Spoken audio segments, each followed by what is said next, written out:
마가복음 11장 1절부터 10절까지 말씀.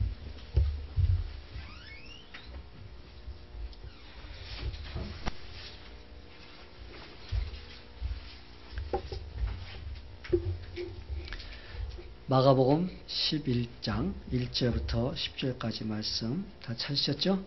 우리 다 같이 합독하겠습니다. 1절부터 시작. 저희가 예루살렘에 가까이 와서 감람산 벳바게와 베단에 이르렀을 때 예수께서 제자 중 둘을 보내시며 이르시되 너희 맞은편 마을로 가라.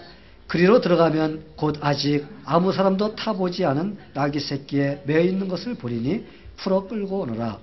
만일 누가 너희에게 왜 이리 하느냐 묻거든 주가 쓰시겠다 하라. 그리하면 즉시 이리로 보내리라 하시니 제자들이 가서 본즉 나귀 새끼가 문 앞 거리에 매어 있는지라 그것을 푸니 거기 섰는 사람 중 어떤 이들이 가로되 나귀 새끼를 풀어 무엇하려느냐 하매 제자들이 예수의 이르신 대로 말한데 이에 허락하는지라. 나귀 새끼를 예수께로 끌고 와서 자기들의 겉옷을 그 위에 걸쳐두매 예수께서 타시니 많은 사람은 자기 겉옷과 다른 이들은 밭에서 벤 나무가지를 길에 펴며 앞에서 가고 뒤에서 따르는 자들이 소리 지르되 호산나 찬송하리로다. 주의 이름으로 오시는 이여 찬송하리로다. 오는 우리 조상 다윗의 나라여 가장 높은 곳에서 호산나 하더라. 아멘. 오늘 이 말씀을 가지고 은혜 받을 그 말씀의 제목은 주님께 쓰임받는 자가 되자. 지금으로부터 2000년 전에 예수님께서 예루살렘 바로 곁에 있는 이 벳바게라는 그 작은 마을이 있습니다. 근데 그 작은 마을로부터 시작하여서 예루살렘까지 사람들이 많이 모였어요. 수많은 사람들이 모여서 호산나 하면서 예수님께서 예루살렘으로 입성하시는 것을 찬양하는 퍼레이드가 벌어졌습니다. 여러분, 우리가 가끔 살다 보면 종종 퍼레이드를 보죠. 예, 우리가 볼 수 있는 기회가 있습니다.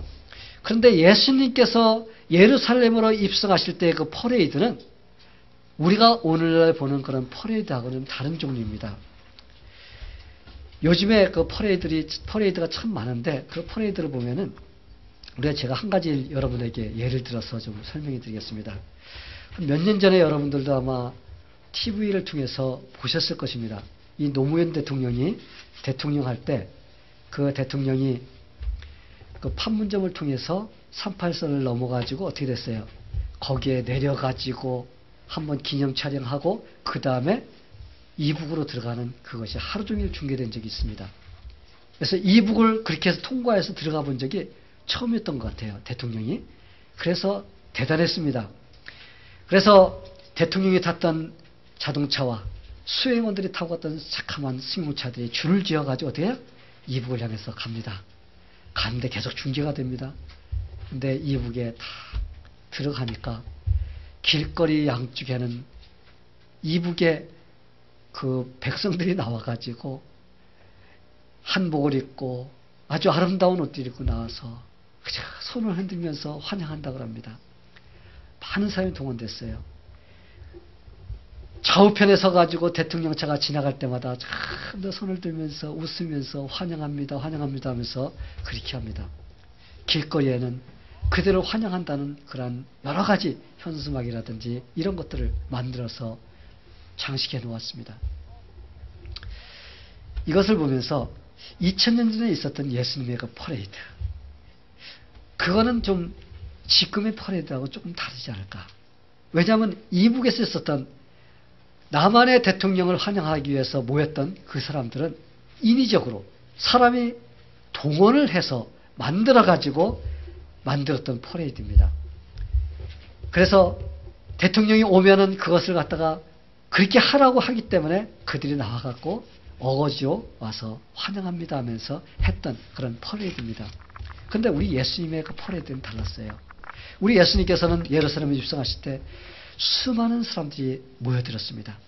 수많은 사람들이 예수님을 환영하기 위해서 모였어요. 그런데 결코 그러한 모임이 강제를 위해서 모였던 사람들이 아니라는 것입니다.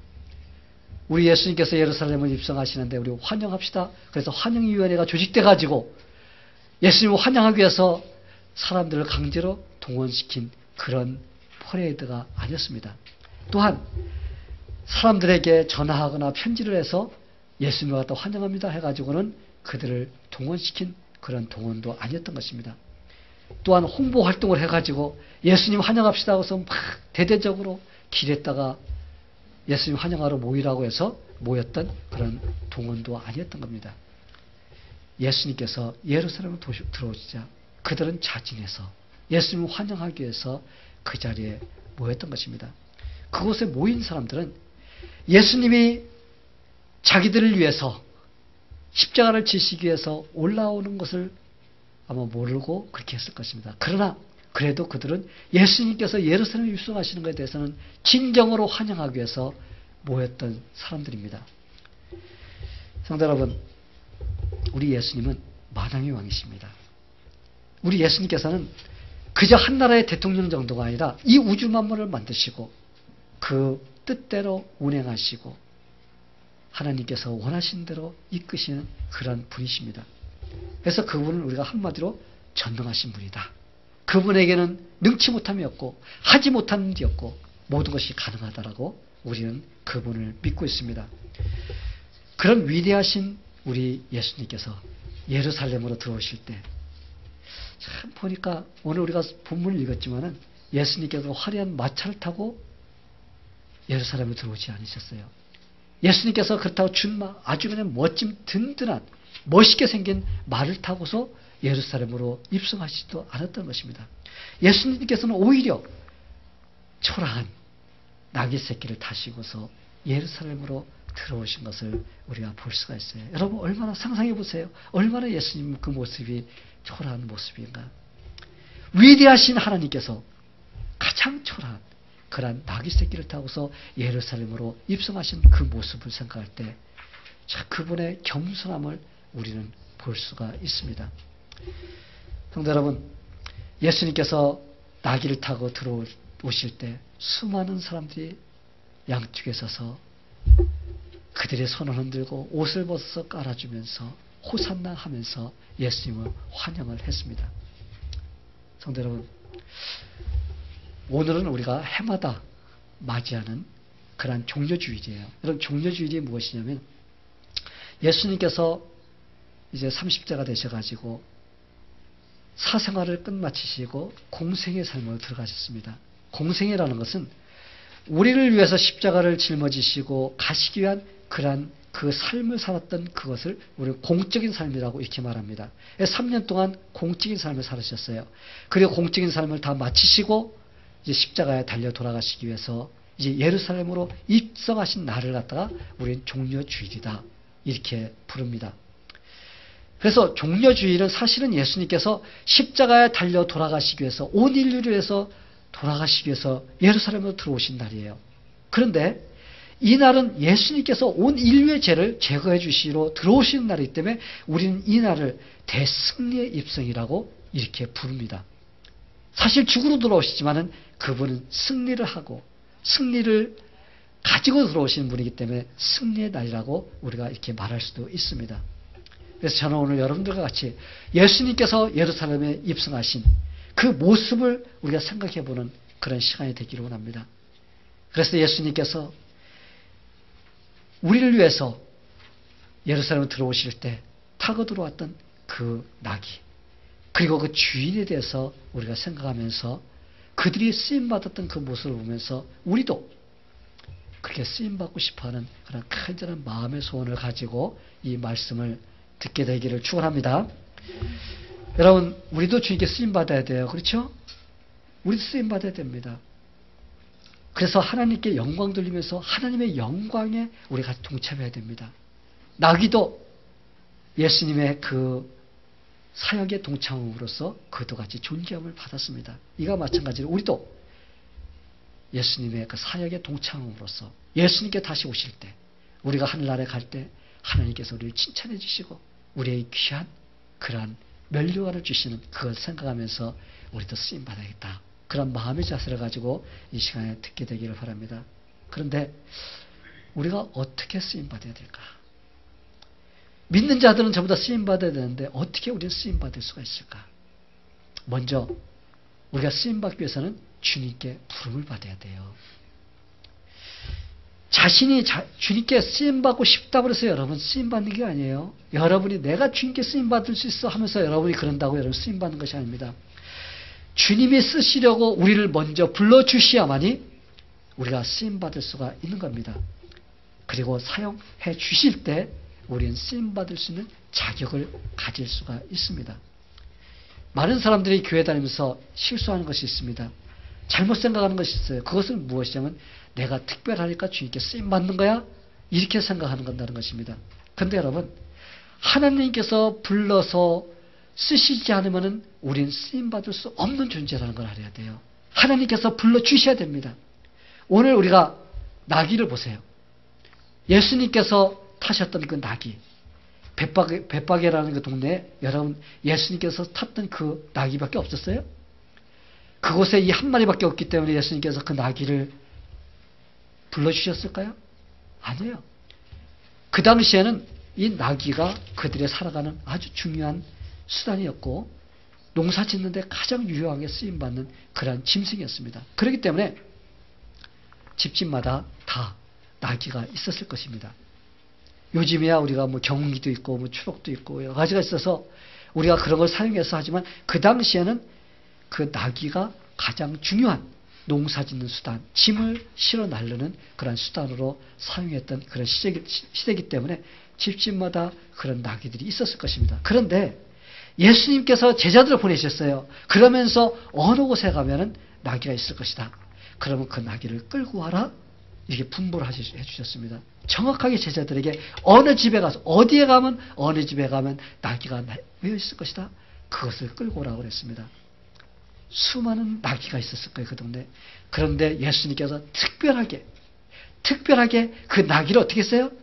불러주신 겁니다.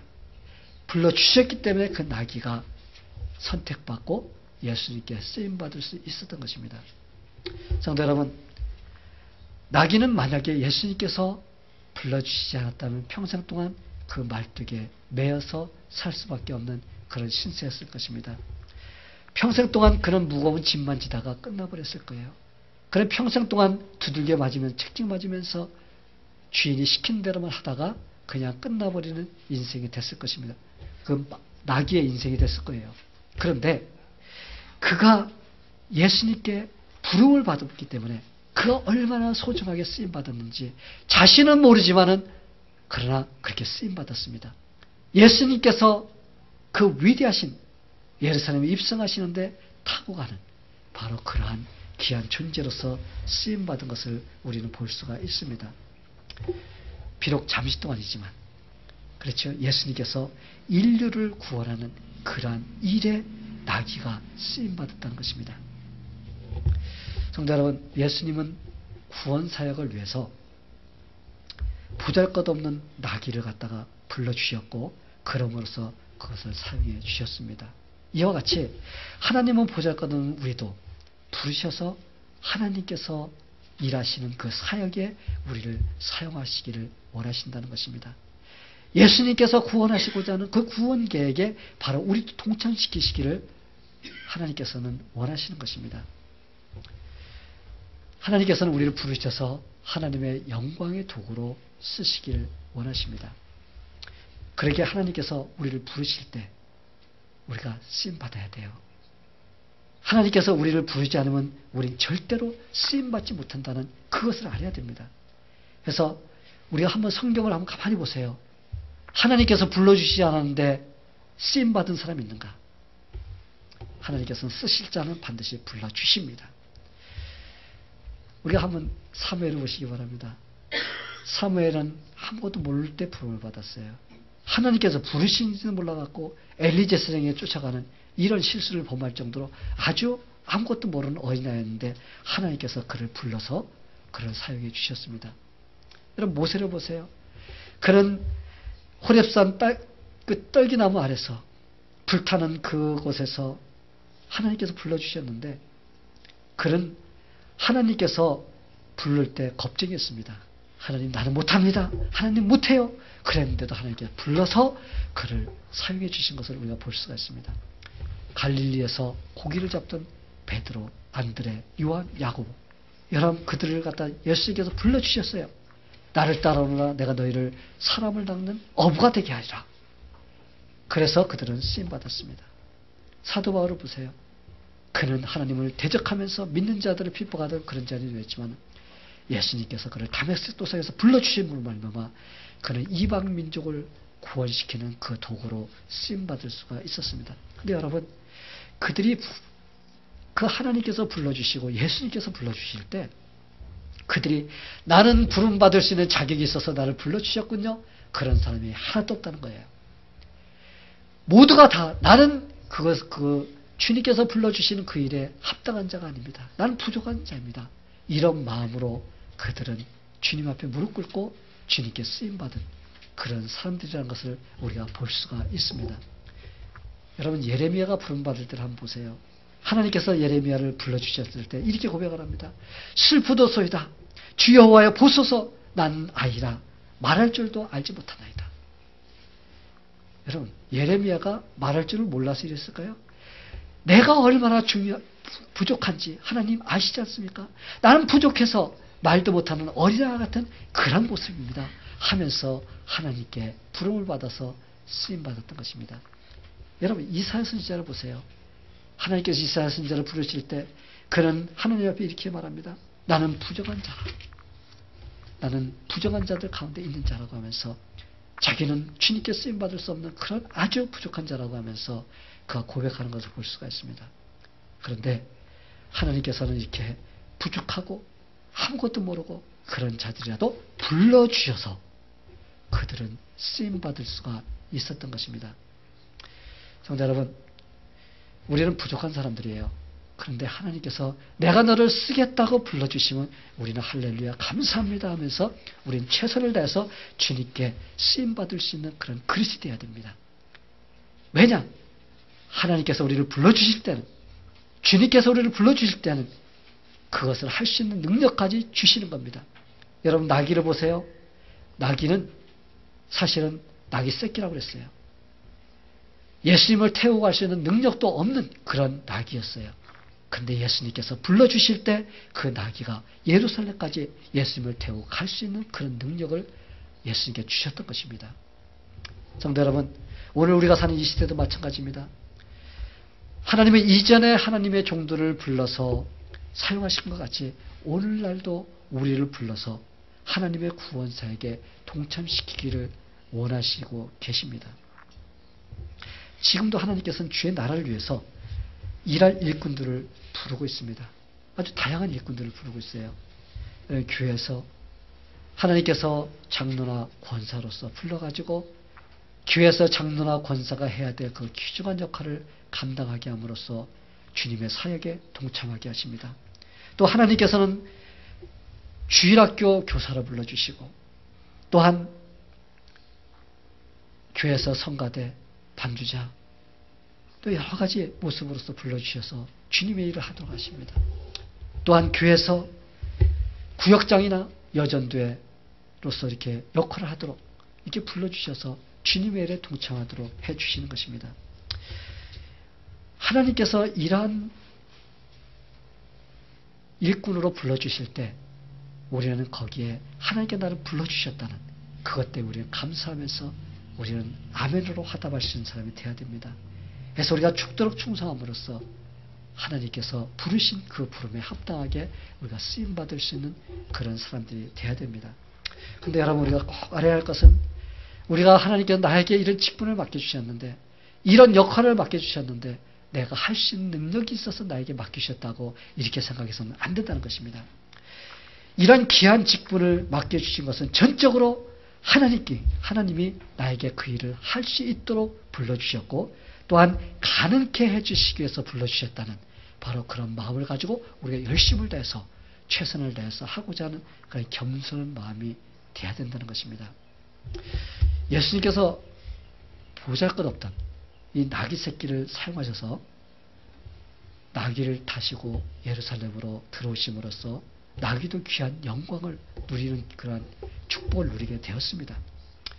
여러분 이와 같이 우리도 주님이 전적으로 우리를 불러주셨기 때문에 주님의 영광에 함께 동참할 수 있다는 그런 생각을 가지고 우리는 내가 하느님의 부름을 받았다는 것, 그거에 우리가 초점 맞추면서 감사하면서 우리가 충성할 때 우리가 이 교회 안에서 하나님께서 어떤 직분을 맡겨주시든지 어떤 역할을 맡겨주시든지 내가 이걸 통해서 하나님의 영광을 드러내며 하나님의 사역에 동참하고자 하는 그런 마음을 가지게 되기를 바랍니다. 우리 감사함으로써 하나님께 나를 불러주셨다는 그거에 충성을 다하게 되는 여러분이 되기를 간절히 축원합니다. 또한 어떻게 해야 믿는 자들이 주님께 쓰임받을 수 있을까요? 첫 번째로 우리는 주님이 불러주셔야 쓰임받는다고 그랬어요. 두 번째로는 순종할 때 쓰임받을 수가 있습니다. 아무리 많은 재능을 가지고 있다 할지라도 순종하지 못하면 주님은 사용하지 않는다는 거예요. 여러분 아무리 돈이 많아도 순종하지 않으면 하나님께 사용받지 못합니다. 여러분 이 세상에 돈이 많은 사람이 얼마나 많이 있어요. 재능이 많은 사람이 얼마나 많이 있나요? 근데 여러분 그들이 다 쓰임받고 있나요? 하나님께?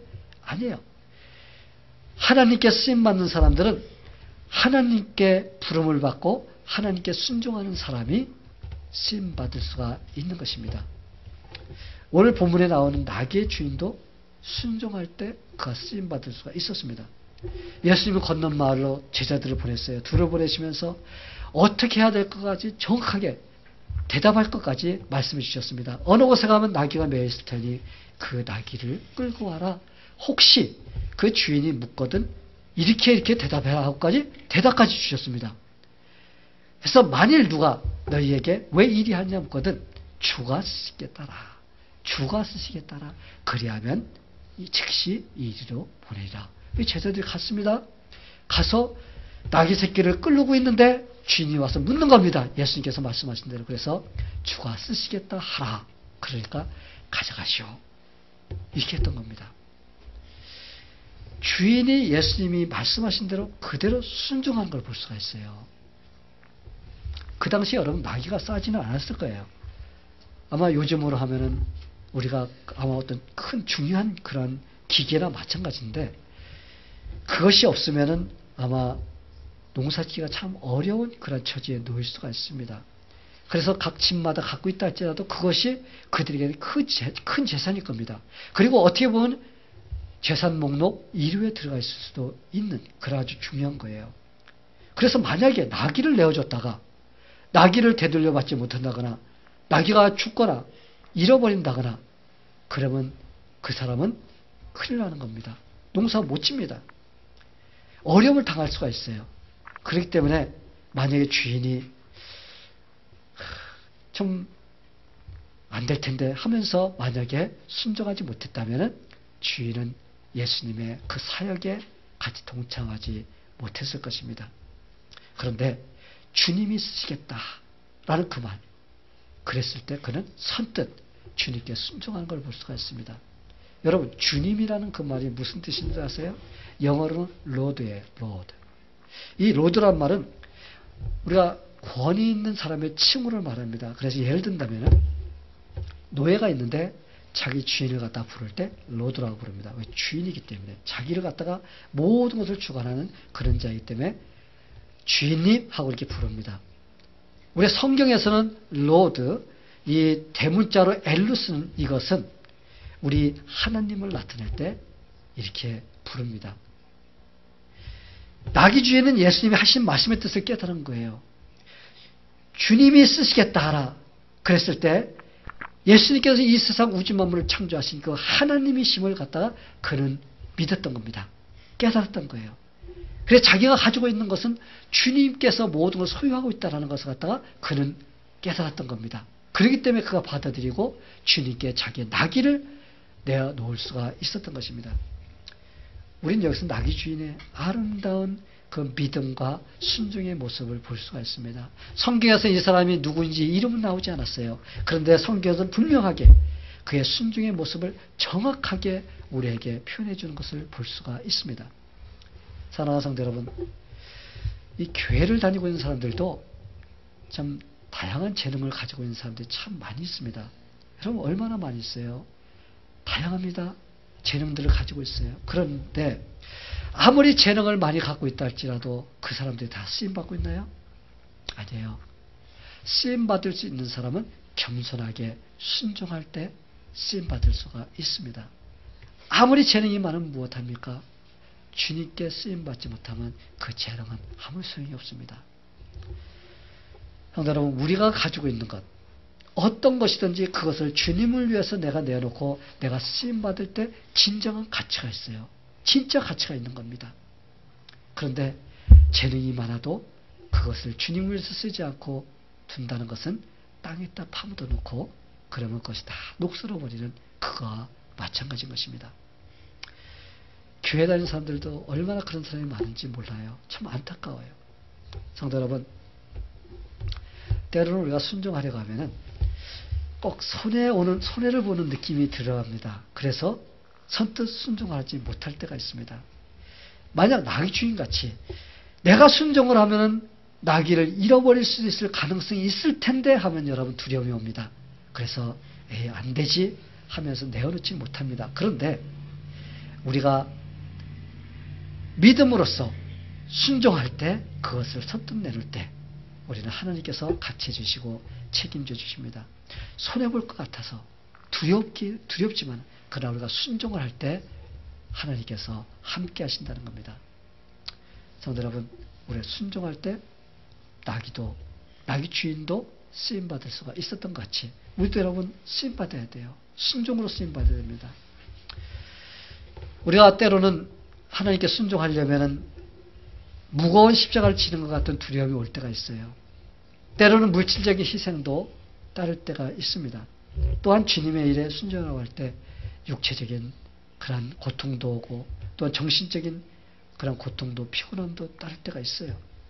그런데 이러한 것을 우리가 뛰어넘을 때 그것을 뛰어넘을 때 바로 우리는 기쁨으로써 참여할 수가 있고 또 하나님께서 함께 해주시는 것을 우리가 누릴 수가 있게 되는 것입니다. 그렇게 하기 위해서는 여러분 확실하게 내가 주님에 대한 믿음, 그분은 나의 주인이다. 그렇기 때문에 내가 그분에게 순종할 수 있어 라는 이러한 확실한 믿음의 그 확신이 있어야지 우리가 거기에 동참할 수가 있습니다. 또한 교회를 사랑하고 내가 교회를 위해서 헌신하고 충성하고자 하는 그러한 마음, 그것이 없으면 절대로 우리는 주님의 사역에 동참할 수가 없게 됩니다. 성도 여러분, 믿는 자들이 순종하기 위해서는 이사야 선지자 같이 우리가 즉각적인 그런 순종의 대답을 할 수가 있어야 돼요. 하나님께서 이사야에게 그랬습니다. 내가 누구를 보내면 누가 우리를 위하여 갈꼬 하면서 하나님께서 말씀하시자 이사야 선지자는 고민하면서 하룻밤 이틀밤 3일째 생각하면서 하지 않았습니다. 그는 즉시로 어떻게 했습니까? 내가 여기 있나이다. 나를 보내 주시옵소서 하면서 즉각적인 순종을 할 때 이사야 선지자는 하나님께 쓰임받은 위대한 선지자가 될 수가 있었던 것입니다. 성도 여러분, 하나님이 부르실 때 우리는 즉각적인 순종을 해야 됩니다. 사람들이 주님께 쓰임받을 수 있는 기회를 놓치는 것이 무엇이냐? 어떤 기회를 하나님께 주십니다. 그런데 그것을 갖다가 자꾸 두려운 마음으로서 이리 재고 저리 재면서 이런 핑계 저런 핑계 되면서 그 기회를 잡지 못하는 거예요.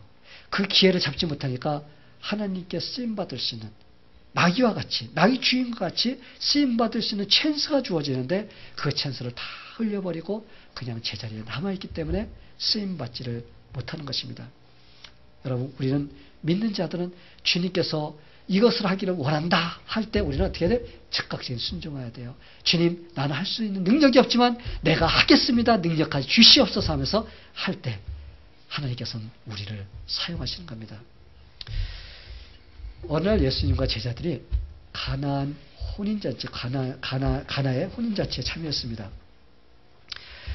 그 가나의 혼인잔치에 참석했는데 거기에 결혼식이 막 진행되고 있는데 거기에서 가장 중요한 포도주가 떨어졌다는 겁니다. 예수님의 어머니 마리아가 와서 예수님께 그럽니다. 지금 잔치집에서 포도주가 다 떨어졌는데 이거 어떡하지? 예수님께 제일 먼저 와서 그 말씀을 드립니다. 그럴 때 예수님께서는 그 어머니에게 이렇게 말합니다. 아직 내 때가 되지 않았습니다. 근데 여러분, 이 마리아를 가만히 보세요. 마리아를 보면 마리아가 예수님께서 내 때가 되지 않았다는 것은 나는 아무것도 하지 않을 겁니다 하고 이미 대답을 한 거예요. 그렇죠? 그랬는데 마리아는 종들을 다 불렀습니다. 그래서 예수님께서 어떤 명령을 내리든지 어떤 말씀을 하든지 어떤 분부를 내리든지 너희는 다 순종해라 그랬습니다. 그랬는데 예수님께서 하인들을 불렀습니다. 그리고 가서 물을 떠다가 그 6개 되는 그런 큰 물통에다가 물을 가득 채우라는 겁니다. 이랬을 때 하인들이 대꾸한 사람이 한 사람도 없어요. 물을 떠다가 그 항아리에다 채우라고 그랬을 때 이 분명히 하인들이 이렇게 말을 했을 수가 있어요. 예수님, 지금 포도주가 떨어졌거든요. 우리한테 포도주를 구해오라고 명령을 내리셔야지 지금 현재 물을 갖다 떠다 놓는다고 해결됩니까? 라고 아마 이렇게 질문을 했을 수도 있을 만한데, 근데 하인들이 한 사람도 그런 질문을 하지 않고 어떻게 했어요? 즉각적인 순종을 했습니다. 가가지고 물을 떠다가 계속해서 6개나 되는 항아리에다 가득 채웠습니다. 그런데 물을 다 채우고 나서 예수님 물 다 채웠습니다. 그러니까 예수님께서 그래? 그러면 그 물을 떠다가 연회장에게 갖다 주어라 그랬습니다. 이건 더 이거 한탄을 넣으십니다. 아니 물을 떠다가 항아리에다 갖다 집어넣으라는 것만 해도 기가 막힌데 물을 떠다 놓은 걸 가지고 이제 연회장에다 갖다 주라는 것은 이 물을 갖다 떠다 주면 어떻게 됩니까? 그런데 하인들이 거기에 대해서 한 사람도 대꾸한 사람이 없다는 것입니다. 모두가 예수님께서 말씀하신 그 말씀을 그대로 순종해요. 즉각적인 순종이에요. 그들은 분명히 자기들이 기르다 놓은 그 물, 그 속에 물이 있다는 것을 알면서도 그것을 갖다 떠다 주라고 그랬을 때는 그들은 예수님을 그만큼 믿고 순종했기 때문에 그렇게 할 수가 있었던 것입니다. 그러면 예수님께서 책임지실까요? 이런 믿음이 있었던 것입니다. 그래서 그 물을 떠다가 줬는데 그 물이 가장 품질이 좋은 최상품의 포도주로 변하는 놀라운 기적을 체험했던 것입니다. 할렐루야. 예. 이런 기적이 일어났던 것은 마리아의 즉각적인 그런 믿음과 하인들의 즉각적인 순종이 따랐기 때문에 바로 이런 역사가 일어날 수가 있었던 것입니다. 성도 여러분, 주님께서 여러분을 부르셔서 쓰고자 할 때 여러분은 어떤 사람인가요? 즉각적인 순종을 하는 사람인가요? 아니면 이런저런 이유를 대면서 내가 원하는 대로 여러분 하는 사람인가요? 믿는 자들은 즉각적인 순종을 할 수 있는 사람이 돼야 됩니다. 그럴 때 하나님께서 놀라우신 은혜를 베풀어 주시고 또한 삶 속에서도 놀라운 기적도 베풀어 주셔서 내가 살아가면서 야 이런 일도 일어나네. 이건 진짜 기적이다. 이건 도저히 일어날 수 없는 이런 일이 일어났네. 하나님 감사해요. 이러한 것을 체험하면서 살 수가 있습니다.